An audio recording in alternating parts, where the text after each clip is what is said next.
470 सालों से अनसुलझी अनगिनत सुरंगों की पहेली, तहखानों में छिपा खजाने का रहस्य। कैमूर की पहाड़ियों में मौजूद इस किले को शेरगढ़ का किला कहा जाता है। किले के अंदर जाने के लिए एक सुरंग से होकर जाना पड़ता है।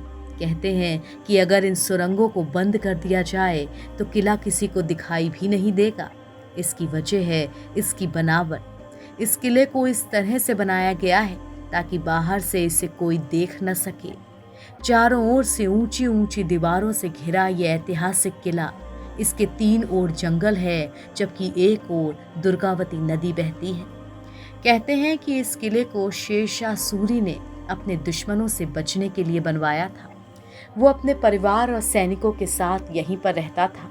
यहाँ उसके लिए सुरक्षा से लेकर तमाम तरह की सुविधाएं मौजूद थीं। यहाँ बने तहखानों के बारे में कहा जाता है कि ये इतने बड़े हैं कि उनमें एक साथ 10,000 लोग आ सकते हैं। इतना ही नहीं, इन तहखानों में महीनों तक के लिए राशन और पानी रखने की व्यवस्था थी।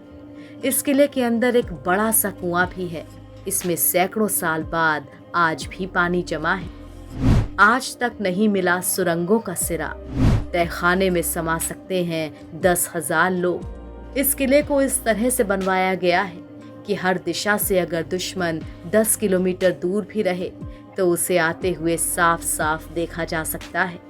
कहा जाता है कि इसी किले के तहखाने में मुगलों ने शेरशाह सूरी, उसके परिवार और हजारों सैनिकों को मौत के घाट उतार दिया था। कहते हैं कि इस किले में शेरशाह का बेशकीमती खजाना भी कहीं छिपा हुआ है, लेकिन वो आज तक किसी को मिल नहीं पाया।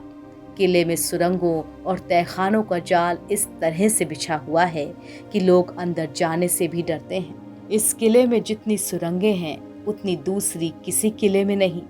यही वजह थी कि शेरशाह सूरी को यह किला बहुत पसंद था। इन सुरंगों का राज सिर्फ शेरशाह और उसके कुछ भरोसेमंद सैनिकों को ही पता था। इनमें से एक सुरंग के बारे में कहा जाता है कि वो रोहतास के किले तक जाती है, जबकि बाकी सुरंगों के बारे में आज तक किसी को कुछ भी मालूम नहीं है। कहते हैं कि इस किले में शेरशाह का बेशकीमती खजाना भी कहीं छिपा हुआ है, लेकिन वो आज तक किसी को मिल नहीं पाया।